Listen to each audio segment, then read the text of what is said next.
Welcome back to How to Invest for Yourself. Today I thought I'd go over how to create this velocity banking budget and tracking document for yourself.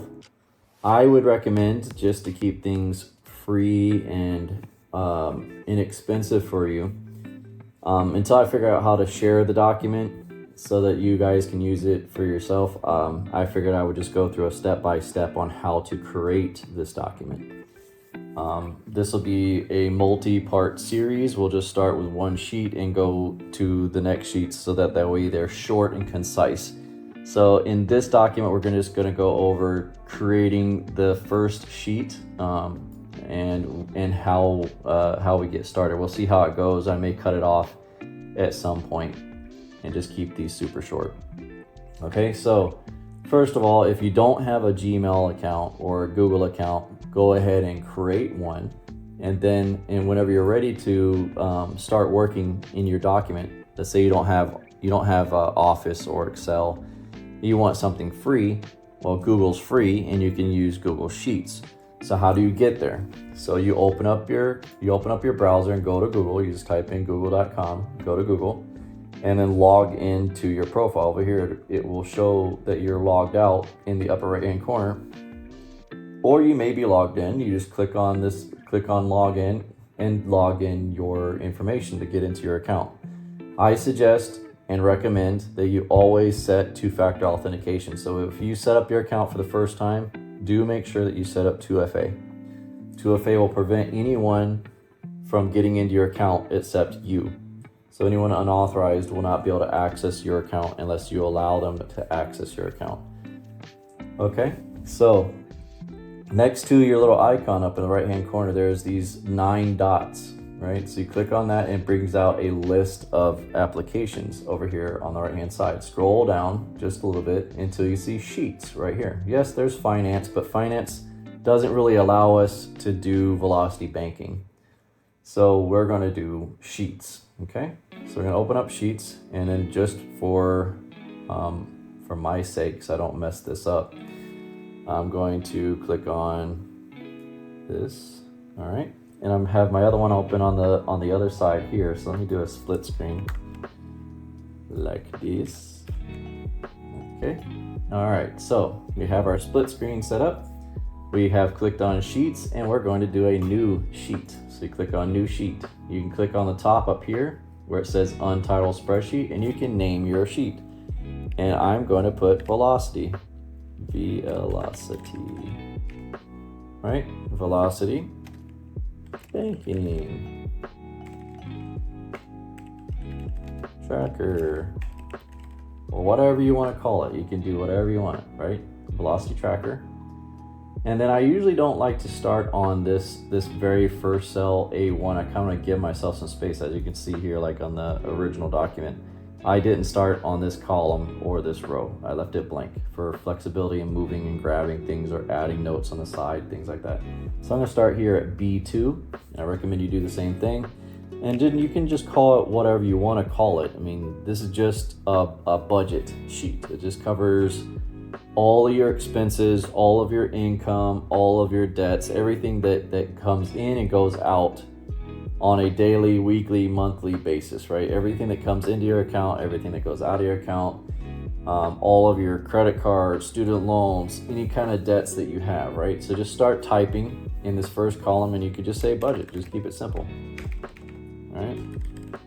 So we got our budget, and we will say in this first block, we want income. So we just type in income. So there's nothing really super complicated here. It's just, making sure that you have all your information that you need to gather in one spot. So we do source, right? Source name, where the money is coming from, what is the source, the amount of money that comes from that source, the frequency, right? You can do frequency.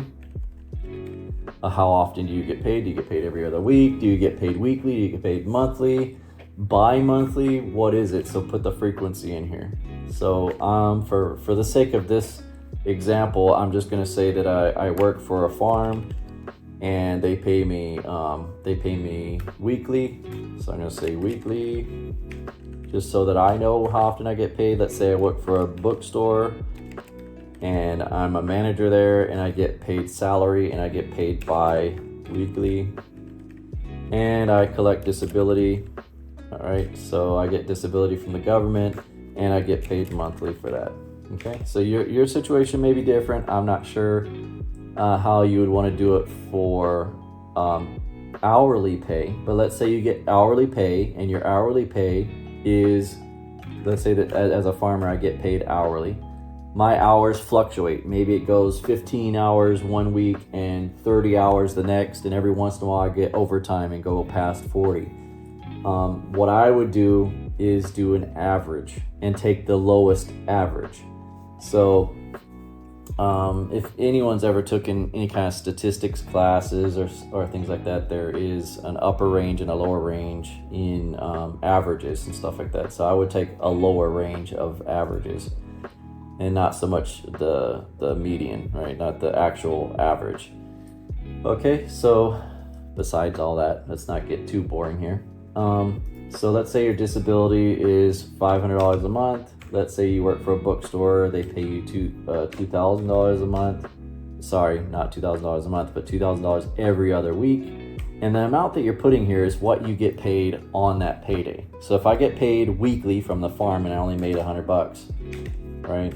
$100, and I've been working for the farm for, I don't know, say you've been working for at least 6 months. So let's say your pay was like $100 on 1 week, and you just add it all up, right? You just add up all your pay, like let's say it was like several weeks of pay. And just for simplicity purposes, let's just do four weeks, right? So let's say 1 week I got 100, the next week I got 200, the next week I got $50, and the next week I got 400. So my pay is all over the place, but I need to know what the average is, because if you want to figure out what an average is, you just hit equals. You got your number here, it's automatically summing it for you. So we're gonna go click on this, plus, and plus. Now there's a shortcut, but this is the way I like to do it. I like to keep things super simple, right? There's formulas galore in this thing.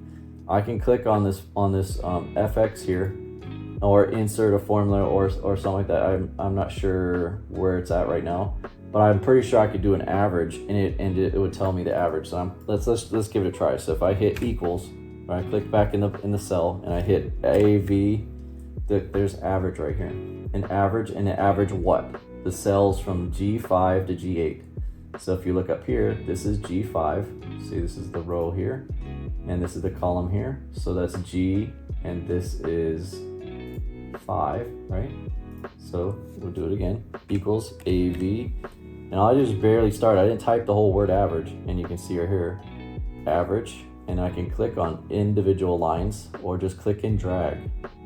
So I clicked on that top cell and then drag the mouse down, let go right here. And now it's got from G5 to G8, and just hit enter. There's my average. $187.50 is my average. If my salary was all over the place and I wanted to know what my average is, so I could figure out what my average paycheck would be for people who get paid hourly and their pay is all over the place. Some weeks you have good pay, some weeks you have bad pay, and some weeks you have really good pay. It just depends. So the more numbers you have, the more paychecks that you have to look at, the better and more accurate your average will be. Okay, so this is a high number in my opinion, because it's only 4 weeks. So I would want to try to reduce this down. I just rounded down to like $100. So I'd take off 87.50 and just round it down to 100, just so that way, for just to compensate for times that, let's say I get to this $50 here, and I need to bridge the gap from this $200 paycheck to this $50 paycheck to bridge it. I'm gonna have to take 50 from here. Now I've reduced this down to 150, and this is now 100. But you see what I'm saying? So there's still like a $25 difference between if I combine the 2 weeks. So I just 100. So, all right.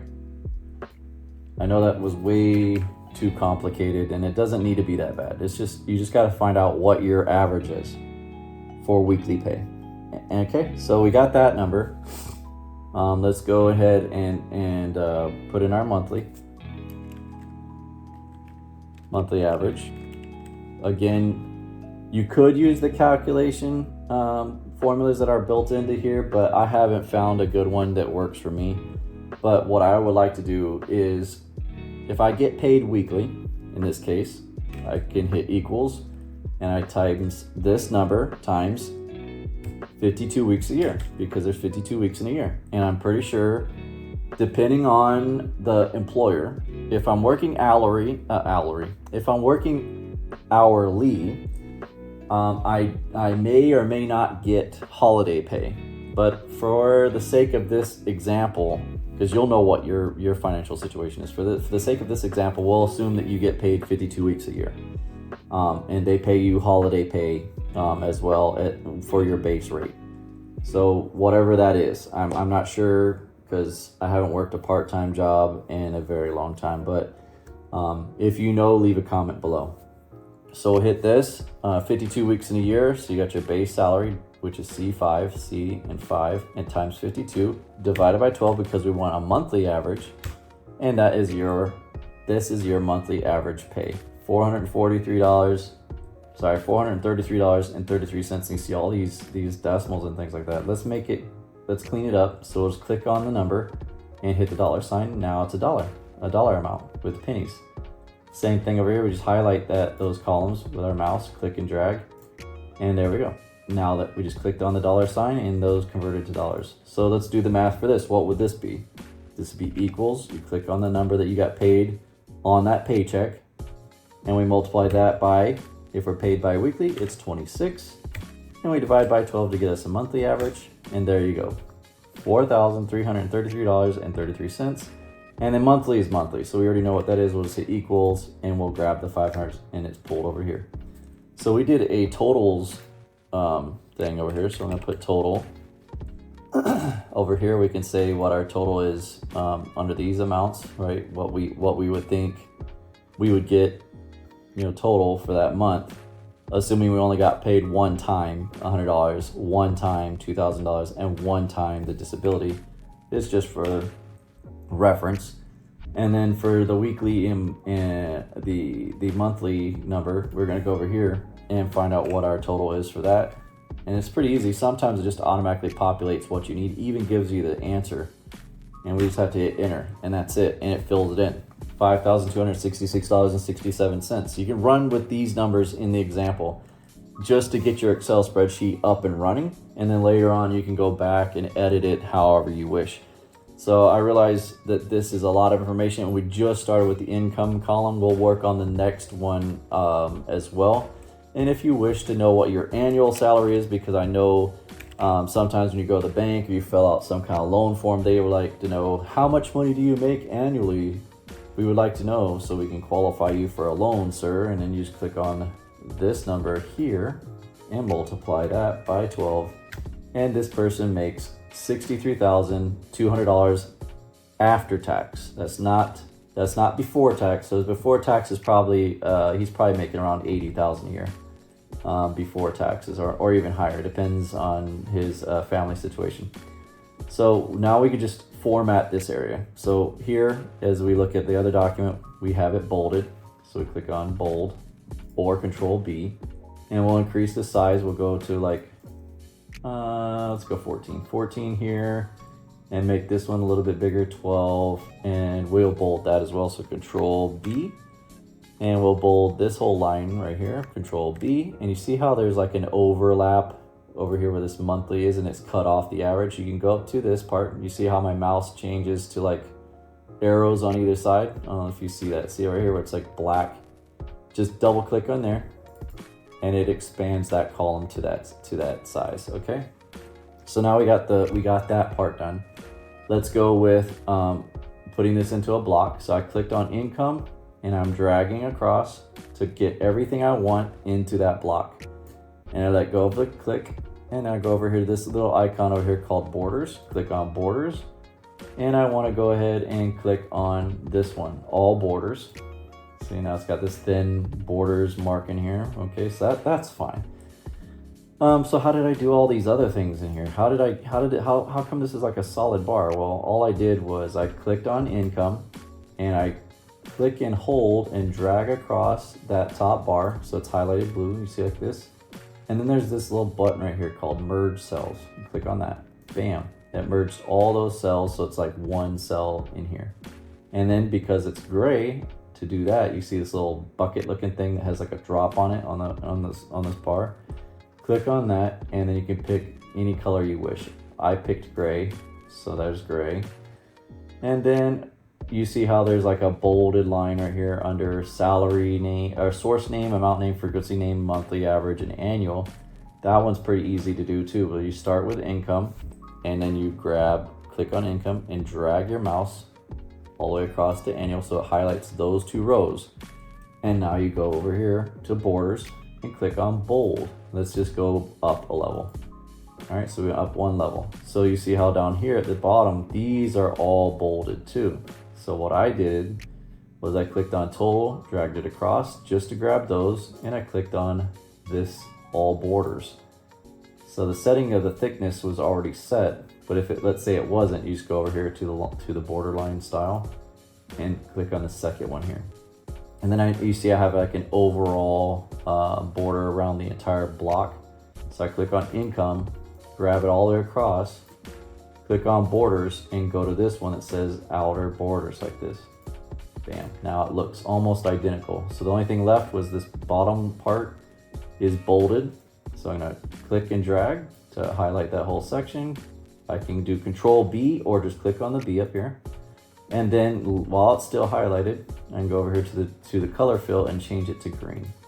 And there you have it. Almost the same color, not bad. Looks almost identical. And that's it for today.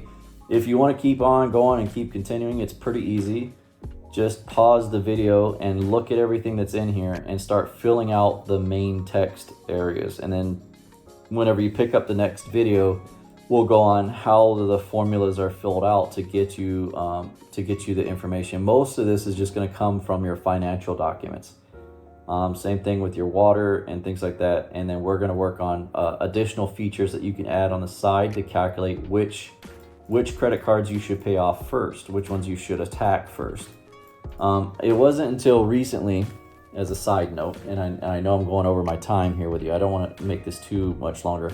I found out that the best way to attack debt is just pay the minimum on all of your debts. So right, the credit cards, pay the minimum on all those. Don't overpay anything on those.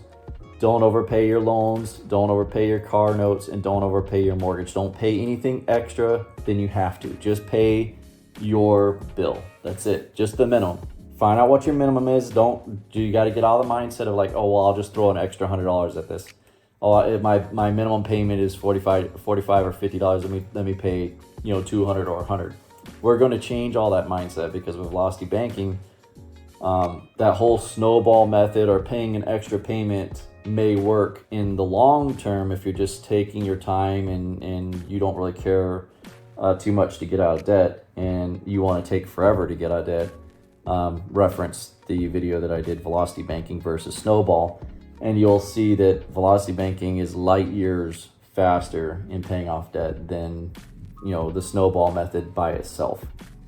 Okay, and it might not be like a drastic huge lightning difference, but if you want to be able to stick to a budget, Velocity Banking is a lot easier to do than following the Snowball method, because all of us are human. We all slip up. We see things that we like and we want to buy, or something happens, something breaks, and we have to go and acquire more debt or whatever, right? Things happen. We're humans. We're not machines. Life around us is not a machine. We live in a human environment, and Mother Nature will always find a way to, mess up our plans.